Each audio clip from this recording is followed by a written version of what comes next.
Hello, everybody. Welcome back to the Travel Bug Girls podcast. It's Kimmy and Heather this morning.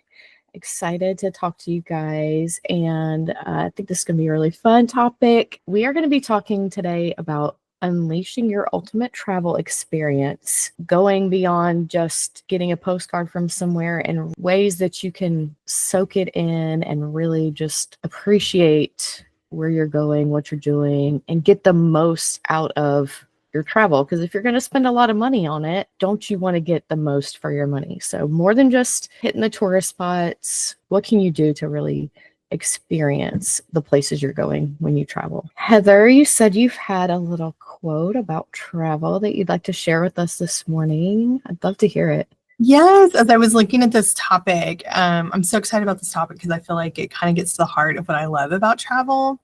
And it reminded me of this quote from Hans Christian Andersen. He said, "To travel is to live." And that is a real inspiration to me. It's really something that I think about a lot, about how my experience traveling has affected my life on a daily basis, but also how it makes you feel so alive when you're fully in the moment and you're learning something new, you're experiencing a new culture or new exciting experience. It's so amazing to see how travel really feels like living, you know? So that's what I was thinking about as I was thinking about the ultimate travel experience that we're talking about today, about what is the difference between just being on vacation or being a tourist and actually experiencing something new or experiencing a destination and living in that moment. Yeah. I think you touched on the first thing is like your mindset, changing your mindset. So there's a difference between just being a tourist and kind of hitting the highlights, the tourist spots, and really being a traveler where you're going to immerse yourself and be involved in the culture. So I think the first thing is just kind of being curious about where you're going, and being open-minded to the way things are done where you're going. A lot of times people, when they're traveling, they come in with their own expectations and they expect things to happen around them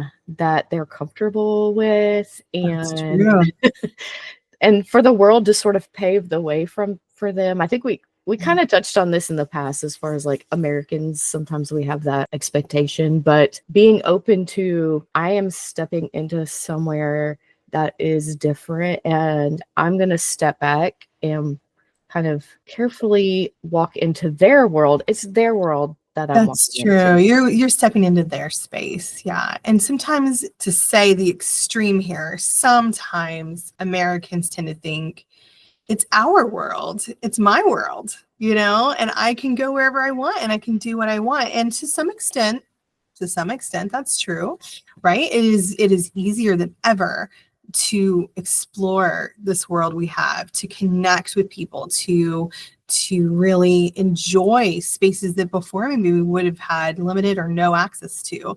And the difference though is mindset. You're right. Like understanding that when you're stepping into another place that's not your hometown, that you are stepping into someone else's hometown. It's their space, it's their place, and to come in kind of like you would as a guest in someone's home.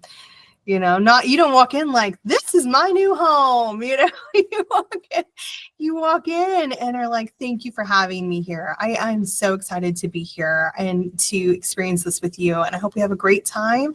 And then I'm going to go home and tell everybody how much fun I had. You know what I mean? You come in as a guest. And I think when you have that mindset, it really starts to shift things. So the other thing is too, like talking about shifting mindset is, once you've traveled, I think we all start out when we first are getting to travel, especially extensively, the first times we're kind of going beyond our normal borders for ourselves, whether that's into another country or even just sometimes for some families into another state. If you've grown up in a family that didn't really travel, sometimes just going to other states in our own country can feel broadening, right? And when you start to get past the first trip or two, there's a shift from I want to see it all. I want to do it all, and trying to cram everything you can into those experiences, almost as if you're starving and you'll never get another chance, right? Once you get past one or two of those, you start to think like, oh, maybe I'll travel again next year or 2 years from now. And some of that desperation starts to abate a bit, and you can really see it from a different perspective and say, okay, if this is probably not the only time I'll get to travel, so let's calm down and like really try to soak it in. And that shift from I have to see everything as fast as I can to let me drink it in and savor it, that changes how you travel dramatically and how you look at the world as well. You can almost cram in too much It's true. stuff to the point where you don't really see, you see everything, but you don't really see anything. You know what I mean? Because it's just like, boom, boom, boom, boom, boom. But you don't even give yourself space to like really take it in. And I think, and some things like we've talked about in the past, maybe sometimes it is just I just want to go stand in front of it and get a picture kind of thing.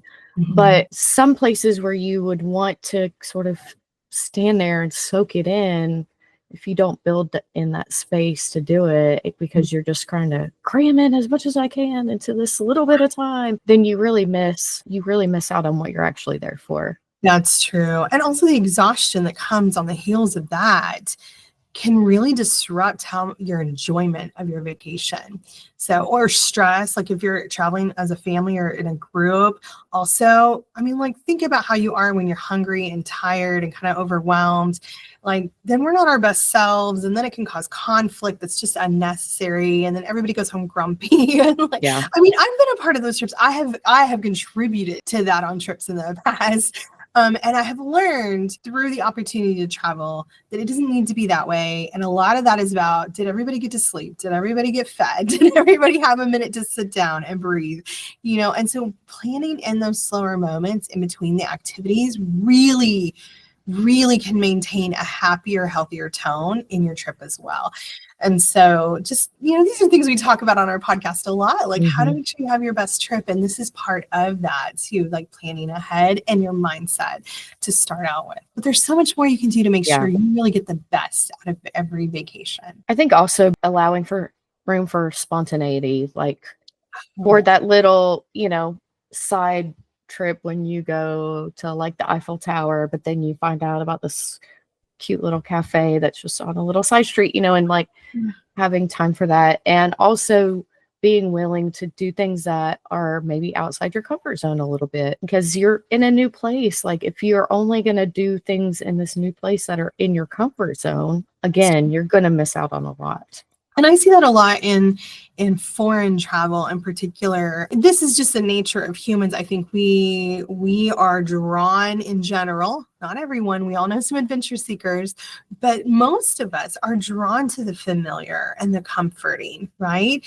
And so it can be really tempting when you're on vacation in a foreign country to only eat American style foods, to only want to be in places that feel like home, even though you're in a foreign country and you went there on purpose, you paid money, you saved, and you thought about it for a year or more, right? To go. And now you're sitting in an American style hotel, eating KFC, you're like, and I mean, not to shame anyone, because we've all had those moments where you needed it. You needed that taste of home for just a minute. Right. Starbucks, McDonald's, like these companies are now international and we can see them everywhere. You go on a cruise to Mexico, you get off, like we pulled into a port in Mexico, get off, and everyone in line with us as we're waiting to go through customs is yelling, "There's a Starbucks! Oh my gosh, we get to go to Starbucks!" And I'm like, y'all, we just spent all this money to come somewhere not at home, and all you can do is go back to your shop. And also, P.S., we had gourmet coffee on the ship that we're getting off of. You know what I mean? It's that taste of home that people crave. Yeah. If we're not careful, we're missing, like the people that spent an hour in the Starbucks that morning missed an hour of the culture around them. Right. And those companies are smart. They know that we're like that, and that's why they're there. That's why he's right there as you get off the ship, so you can see it, because they know we're like that.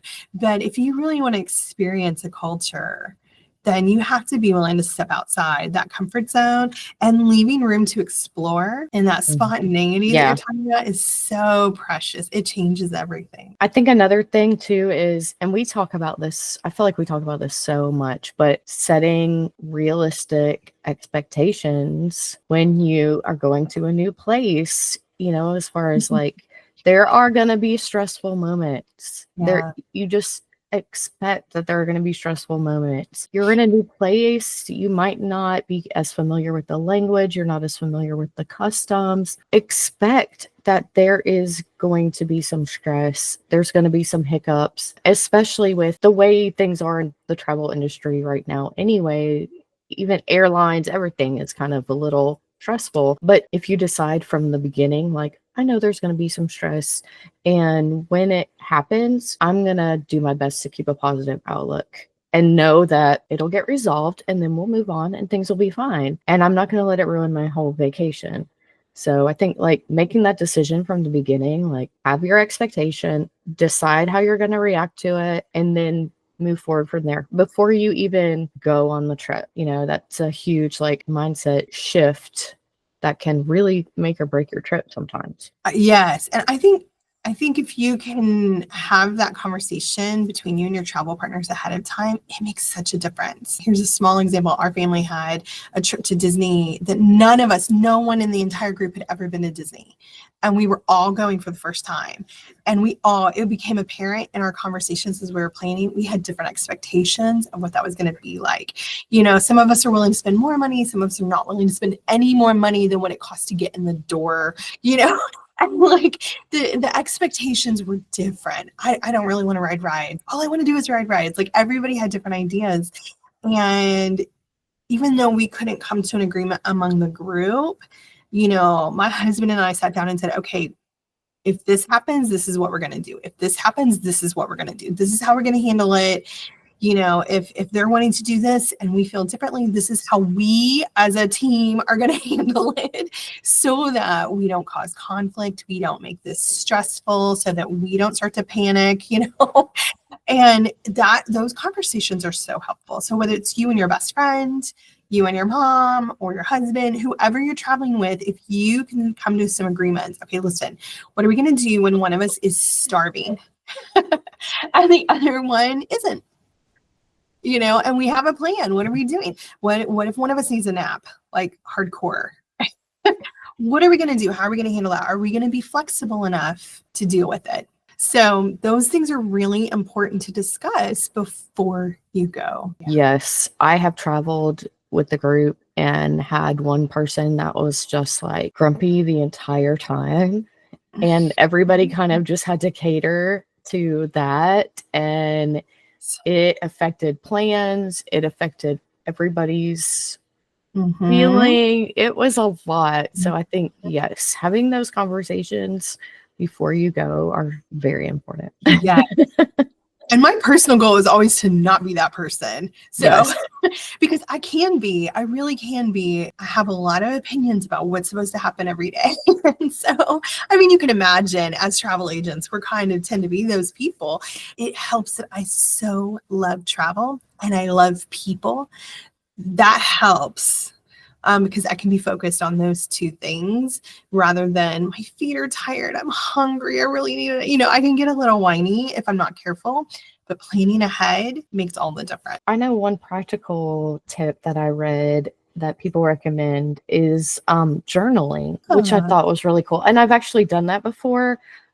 Just like sat down at the end of every night and kind of wrote down what I did that day and kind of tried to capture like the moments that were really, really stood out to me, that were really special, and like the feelings in those moments. Then when I got home, I could go back and kind of look over that. And as I'm looking through pictures, remember how I felt in that moment. And have you journaled before, or have you found something that worked for you? I used to journal a lot. When we lived in Europe, definitely I journaled a lot. about all of my experiences and what I've seen, and kind of thinking like someday my kids are going to want to remember all this. And so sharing my adult view of what was going on at the time, since then I've kind of shifted into a weird way of journaling. I still do it, but in a different way. And that is I've become a huge Google Maps reviewer, and like I'm nationally ranked, y'all. Okay. Thank you for I coming to our podcast. I really enjoy it because the way I process my day when I'm traveling is I have taken all these photos. I take photos of all the food I eat. I am that person. And I take photos of like the beautiful things I saw during the day and the cute little shops. And then I'll go on Google Maps and review them and leave photos and like long detailed reviews. And like I'm the person that'll name like person that served me, like, oh, Dominique was so amazing at this restaurant, she took care of me so well. What I find is that's my way of processing kind of what I've done during the day. And then because it's stored in a very public way, I can actually, it'll remind me. I can go back and look at them and be like, where was that cute restaurant we went to? And it's all right there with my photos and all my thoughts on it. And it's attached to a map so I can find it again. So there's my little plug for Google Maps reviews. But that has really become kind of a weird little travel journal for me. I love that because I'm definitely the person that looks at all the pictures of the food and goes through, reads people's reviews on stuff when I'm looking for something to do. So I love people that leave good reviews. What's funny is it'll tell you too. It'll say, your review has been liked 10,000 times. And it'll be some really interesting place that people have been wondering whether they want to go or not. And so sometimes your review is really helping them decide, do I want to go there or do I want to go somewhere else? So that's been kind of a funny side effect, I guess. I'm doing it that way. I didn't do it for those reasons, but it is fun to see which ones people really resonate with and what restaurants people are, usually for me, the restaurants. Yeah, me too. I'm a foodie. So another way that you can get the most out of your travel experience, and again, this is something we've talked about before too, is connecting with the local people there. So building meaningful connections beyond just the tourist stuff. So I know you've done this in your travels. Do you have a story that sticks out to you, where you've really connected with a local? Yeah, I have to be careful not to tell the same stories over and over because I've had so many great experiences in that. And I'll share one that I really cannot forget. We the very first time my husband and I went to France together. We were actually going to look at the house we were going to buy. And so we were exploring the region and the area we thought we were going to end up living, and which turns out to be on the border of Champagne. So we were like, let's go see if we can find some champagne fields. Maybe we'll be able to see something with that. And it was off season. It was not tourist season. This is not a time of year when there was a lot of, like the big champagne houses weren't open for tourism, that kind of thing. It was past the harvest. So it wasn't the best time of year to be doing that. But we drove out into the countryside. I literally just typed in like closest champagne house. And what the reality is when you're in wine country is it's farming land. It's farmland. So you're driving through the countryside and you're passing farmhouses, and so now in France, some of these homes that have been there for hundreds and hundreds of years, they're farming the same land their ancestors farmed. Like they pass these down generationally.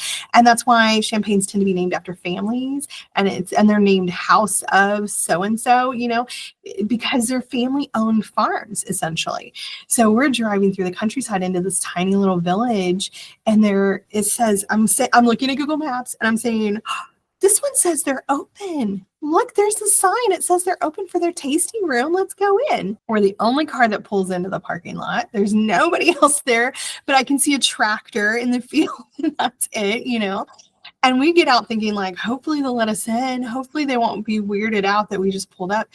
And the most lovely woman comes to the door and has to unlock it to let us in, and she welcomes us with this incredible smile. She's so friendly. She invites us in, and then she tells us a little about the vineyard. She's like, "Do you want a tour?" Yes, we would love a tour. We got a personal tour. She showed us the vines. She walked us through their entire process from harvest to champagne bottle. She talked about the awards. She talked about their family history. It was the owner. She had Wow. inherited it from generations. Yeah.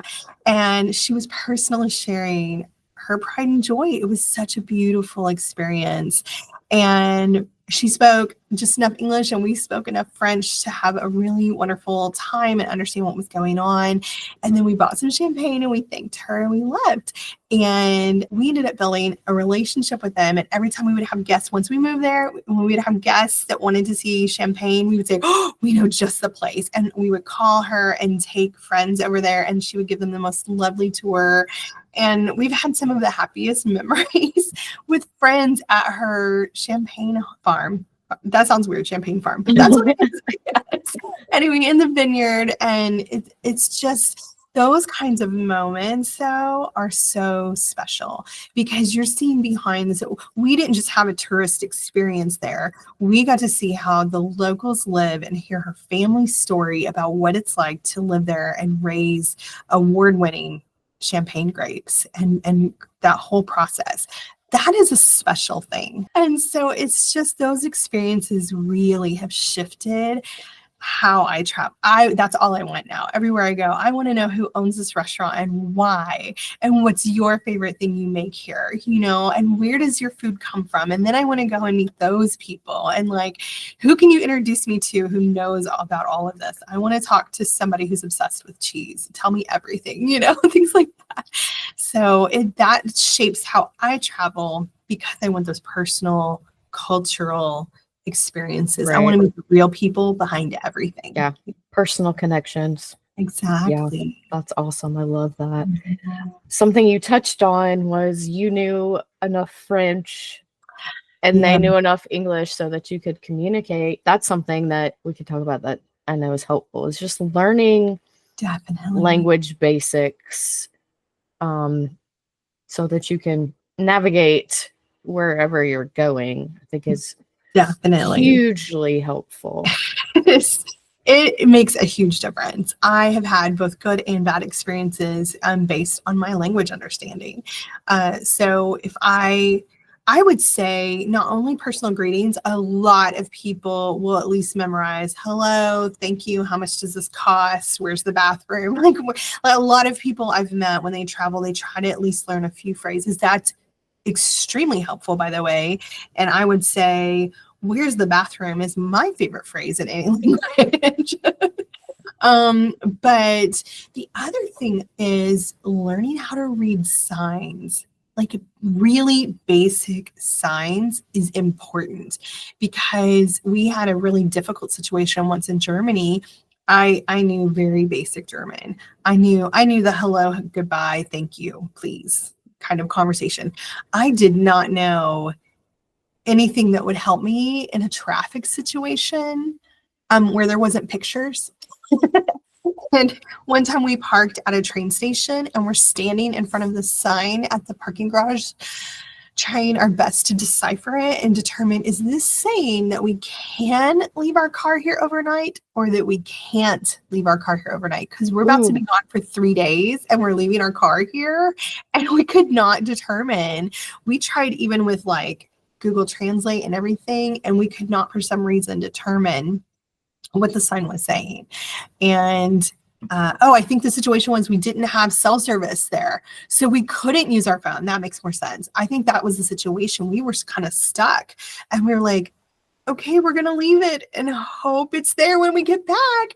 And literally 3 days later, when we are taking the train back, I was just sick the whole way. Yeah, I can I'm imagine. like, what if we get there and it's been impounded? And then if we didn't understand that sign, how are we going to figure out where our car has been taken and how to get it back? Right? Like I was just in a panic. And so that is a situation where if I had learned just a little more, it maybe would have really helped, Yeah, I didn't even think about that. Like learning parking, traffic, Yes. sign reading that. Like the word Yeah, forbidden would have been helpful, or prohibited, right? Like, yeah, is this saying I'm not allowed to, I need yeah. to know that word. Another thing that can really make or break an experience too is understanding and respecting cultural norms, even like body language in different cultures. Mhm. Mhm. And just kind of knowing some basic information about that, I think can go a long way too, because things that we do in America might not fly in other countries or could be really offensive and unintentionally. And, then you've created a negative situation where it didn't have to be. Very true. And we've all heard stories about someone using a hand gesture that we thought that's a good hand gesture here, like, okay, and it turns out to be offensive in the other country, or something like that. There's a lot of little nuances sometimes, and not that you have to be an expert in all those things before you go. I mean, a lot of times they're just something funny. Like I learned after living in France for a while, somebody told me at dinner one night that, if you say, "Oh, I'm full" in French, the phrase we would use in English, if I just translated that directly, it means I'm pregnant. Oh, So, there's just fun. Sometimes it's like a funny little thing, but sometimes it could be offensive. And also sometimes just understanding the culture at a base level so that you're not offended. So that yeah, you're not thinking, oh my goodness, yes. everyone here is so rude, when they're not. In their culture, they're not at all being rude. That is, I think, enormously helpful, because you can calm down and really enjoy it more if you don't feel irritated by everyone all the time, because Right. you're not doing what you're expecting. One example of that would be in Europe in general. They are not going to hurry you away from your table like we do in America. So if you're there having dinner, you're going to have to ask for the bill when you're ready to leave, because they do not want to offend you by hurrying you away from dinner when that table is yours. In their mind, that table is yours for the evening, or for the lunch period, or however, whatever time of day it is. They're expecting you to stay and use that table, and they're not going to give it away to anyone else. It's yours. So that's very, very different than how we are in our restaurant culture in America, where they're trying to turn over those tables pretty quickly so they can have more guests come in. So with that in mind, some people get very upset. They're like, the waiter just disappeared and never came back with the chicken. Then he came back and gave us more drinks, but left again. Well, you have to ask, because they don't want to be rude. And so meanwhile, the tourist is thinking they're being rude. Do you see what I mean? Yeah. So that's just an example of like a cultural norm affecting how you feel about your experience. Another one I was thinking of was like many European countries they like close in the afternoon. They close their shops in the afternoon. Mhm. And if you don't know that ahead of time and you're planning on doing your biggest touring around in the afternoon, you're going to be sorely disappointed. So like just things like that about different cultures can really Yes. help. Small things like that. And that also is where a travel agent comes in, can be helpful. You and I have come across a really helpful resource recently that we have actually decided to become an affiliate with. We found this to be something that we really felt would be a great partner for the Travel Bug Girls and really Yeah. help our clients that we Our work clients with. will love this, and we're so excited to be sharing it, because it just goes hand in hand with so much of what our clients tend to be looking for. And it's a resource that I think we're going to find extremely useful in our own travel, but also, like I said, for our clients. Yeah. So I'm excited to share it with everyone today. Yeah. So it's called Speak Language Academy. They have a website, which I will put the link in the show notes. So you can kind of get on and explore. But they kind of do all these things that we've been talking about as far as learning language basics, simple phrases, learning cultural norms, even learning like the geography of the place that you're going. So it kind of brings all of this that we've been talking about together in one space where you can learn. It's a really flexible programs. So you go online, they have group classes, they have couples classes, or you can do an individual class. You could do, if you're traveling with your own group, they will create a group for you and work especially with your group. So that's really cool because it's like very customized. Customized learning, also based on your destination. So you Yes. can say, we're going to this region of France or this region of Italy. Can you help us prepare for that specifically? And they'll match you with a teacher who has the experience to do that. So right now they have 4 different destinations, but I know that she was talking about adding more. It's also very flexible and they have different price points. So you can choose the option that works within your budget. You have personal interaction with a live instructor. So that's really cool. And they're actually using authentic experiences. So Heather and I were able to kind of view in on a class with a couple and an instructor, and they were actually learning phrases from an actual menu from a restaurant in Italy. So they were going through the menu, learning how to read the menu and things like that. So it's authentic experiences, and the instructors are very knowledgeable in the places that they're talking about. So that was really cool. There's also, the website is just full of online resources that you can go through and read on your own. There's some videos you can watch on your own. You can do some interaction. There's cultural tips. We talked about gestures, learning about gestures, learning about nuance, even within a language. So a word in one part of Spain might mean something different in a different part. So you can learn based specifically on where you are going in an area. And like I said, even learn geography. So you kind of have a general idea of the country, where you are in the country. There was nothing that I thought of that I was like, oh, I wish they had this. Like, I felt like everything was there. There's even a chat feature where you can communicate with other learners that are part of the program. This, to me, like if you're wanting to get the most out of your travel experience, this program, like the Speak Language Academy, however you decide to take advantage of it, I think would be a huge benefit to your travel, because you are going to be walking in with a foundation of learning, of language, of culture, of geography, just a general foundation that's going to make you feel more comfortable going into the country. And that is going to help you have a better experience all the way around. I agree entirely. It's so much more than just language learning. They've been really careful how they've structured this, and especially with their travel series, to make sure that they are offering you more of that insight, that personal, detailed insight about the culture you're stepping into, the geography, even some of the history, maybe like all the things that would be pertinent for you to know as you're exploring a region. And right now they've started with France, Italy, Portugal, and Argentina, but they're adding Spain soon, and they had several others on their list that will be coming soon for their travel series.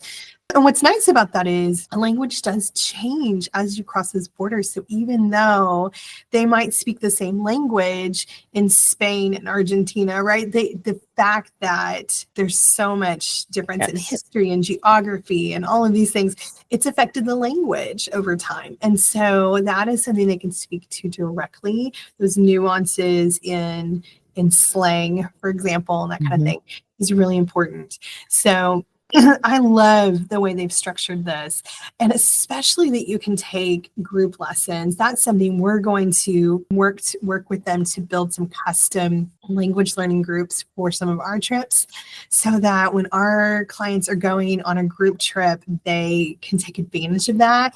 And then that way you're building that excitement about your trip long before you ever go. Like, think how much fun that would be to be meeting up with your girlfriends every week to practice your Italian because you're about to go to Italy. Italy, for example. And then the teacher you're working with goes to Italy regularly, and she knows all the best places and all the best things, right? And she's going to be able to tell you, oh, go ask for so-and-so at this place, and he's going to give you the best afternoon. That's the kind of stuff we want for our clients. Yeah. So I love that Speak really can deliver in that way. It's such a next level step from, the apps and things that we've seen. This is personal, and you can ask questions. It's live. And so you can ask questions and say, hey, but what would I do in this situation? Or how do I handle that? It makes all the difference in the world. Yeah. Yeah. I love the idea of us with Travel Bug Girls, planning a group trip. Some of our group trips that we put out might not be people that all know each other that they're joining. And I just think plan the trip once you've put your deposit, you're ready to go. And then you've got 3 or 4 months where you're just kind of hanging out, waiting. How cool is this to be able to meet the group, learn together, build connections, keep the excitement before you even go on the trip. You're learning all of this about where you're going. And I can just imagine you're getting more and more excited every time. And then you've got your friends and y'all can practice your little phrases that you've learned, as you're getting ready to go. I just think it's super fun and super helpful and just educational, and a great way to just get the most from the investment that you're putting in on this trip. Why not? Why would you not want to get the most out of your investments? It just brings a whole nother level of value to everything you're doing. I agree. It's going to dramatically increase your enjoyment of a place, especially if it's somewhere where you have never been and you don't know the language. I mean, think also about how much less stressed you're going to feel when you can go in and you can step into the airport in a foreign country and know what the signs are telling you. This way to taxis, this way to bus, this way to the rail station, and you know which one to follow and you know what to do. That is going to make you feel so much calmer and more in control as you're stepping into a completely foreign space, right? And so a lot of that panic of the unknown is just dissipated by this very thing. Yeah. And like I said, the excitement that's built over time as you're preparing, and I think that's just going to be an incredible experience. I'm so excited that we have found Speak and that we can work together to create these special opportunities for our clients. Yeah, me too. And like I said, I will have the link to their website in our show notes. So you can just go down and click on that and explore. There's a ton of information kind of explaining what they do. And I think that our listeners are really going to find value in what they're offering. So I'm excited about that partnership. Me too. So the last thing that we're going to talk about is kind of how to keep the travel experience alive once you get home. I think this is the final way of sort of putting the bow tie on the package, of your travel experience and making the most out of it. So we kind of had already talked about journaling and documenting your experiences and sharing your stories, sharing your photos. And one thing we've talked about in the past in our episode of how travel changes us is taking in the lessons that you've learned when you're traveling and sort of building those into your daily life. And I think that's maybe one of the best things about traveling is those lessons. How do you sort of keep the travel alive once you come home? Have you found something that kind of works for you? I know you talked about the Google Maps thing and kind of journaling that way, which I love. Is there anything else that you like to do at the end of a trip? Yes, we keep all of our photos in a digital, I use Google Photos. There are many, many apps where you can share photos. So if you've gone with a group or family that you maybe want to share photos back and forth, there are lots of apps now that you can use to do that, where you can have a shared album and everyone can upload their photos to the same space so that you can access them. And you can even make notes in Google Photos. I love that you can describe the album and put dates and the places you went and everything. I love that. That's a feature that we use a lot. And then I do go back and look at my photos often when I'm planning to return to a place, I would go back and say, okay, what was the name of that restaurant? Because of course I don't remember, later, but then I can go back and see. I often will take a picture of the front of a restaurant so I can see the name or the menu, things like that. If I wanted to tell someone specifically what I ordered, then I will take pictures of the menu. I'm really detailed that way, but that's just how I keep track of things. And the other thing that talking about incorporating things, we have learned to incorporate certain things. When we have a really great time on vacation, we'll say, why don't we do this at home? Like my husband and I had this, on this trip once, we would sit out every evening at the end and just share a drink together and kind of talk as, like looking at the stars. And it's just this beautiful, quiet moment. And we would say, why don't we do this more often? When I was with my mother in Italy, in the afternoons, like before dinner, like 4 or 5 in the afternoon, people are getting off work. I guess we would call it happy hour. Like people would sit on the terraces and have a drink. And really it was a time to relax and catch up with your friends. In other cultures, they might have tea time, where you're having a snack and a cup of tea. But just to have that moment together where you're sitting and relaxing and chit-chatting, and that's the whole purpose of it. And everyone else is doing it too at the same time. We don't really have that very well established in our culture. Other than maybe friends that always get a happy hour together. Like in general, we just don't have a lot of that kind of thing. And so it's just really sweet to be able to say to each other, like, let's bring that home. Let's do that. Why couldn't we do that together? When we get off work, let's sit and have a cup of iced tea or something and sit on the porch as we do in the South. And so, I don't know, just those moments, whatever it is you love. Sure. Another tip was continuing to learn about your destination post trip, so after you come home.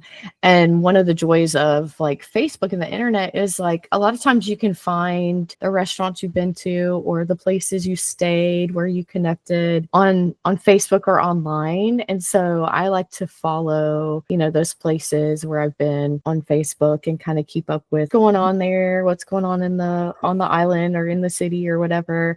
Even if I don't necessarily talk to anybody, it's just neat to kind of keep track of what's going on in the places that you've been and be like, oh yeah, I remember that, or oh, that was so beautiful. And just every time it pops up, it's kind of a little memory, a little reminder.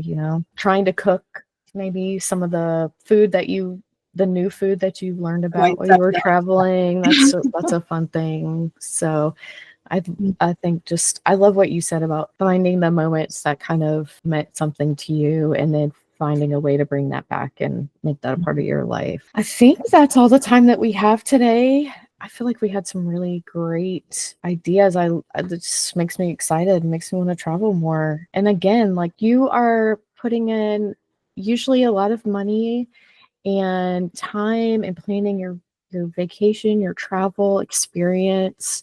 So why not do these small things, that can really bring the value in the investment that you've made and make that transition from tourist to traveler. I think I would love to hear from our listeners, like any travel experiences that you've had that have been really special moments.